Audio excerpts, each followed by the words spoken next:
Untuk mengatasi pergeseran karakteristik peserta didik dari peserta didik generasi sebelumnya berubah menjadi peserta didik masa kini, Universitas Katolik Musik Caritas menggelar Konferensi Sekolah Katolik Indonesia atau KSKI Jumat 21 Juli 2017.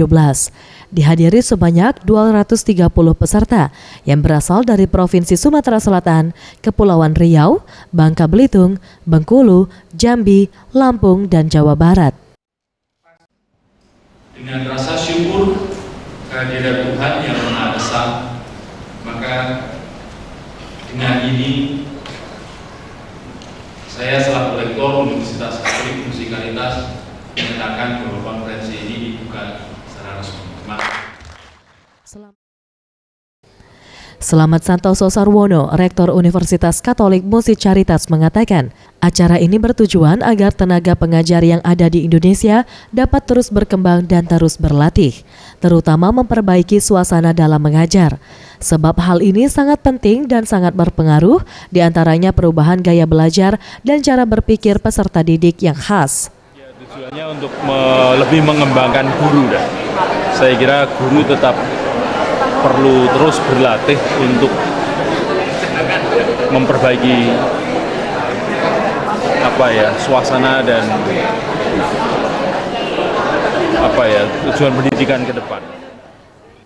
Profesor Anita Lee, salah satu pembicara pada konferensi ini mengatakan, guru adalah aktor utama dalam pelaksanaan kurikulum dan memegang peranan yang sangat sentral dalam penerapannya, serta memperhatikan keterampilan dan kompetensi guru kurikulum yang diajarkan lebih sesuai yang diharapkan.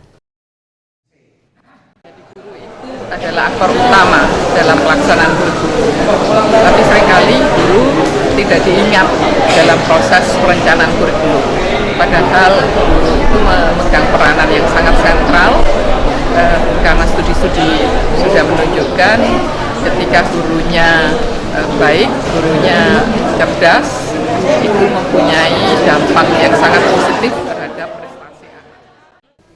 Sementara itu, Marta Tilar, praktisi kecantikan, mengharapkan dengan adanya konferensi ini dapat melahirkan guru-guru yang kreatif dan inovatif dalam mengajar anak didik. Dan dalam mengajar pun peserta didik tak hanya selalu diberikan teori, akan tetapi terapan sains dalam mengajar juga diterapkan agar terdapat keselarasan antara teori dan praktek. Permulaan itu kita tuh dalam pendidikan tidak boleh hanya hafal aja gitu loh. Hafal ujian nasional persis hafal aja, tapi juga inovasi. Tim Liputan Sriwijaya TV.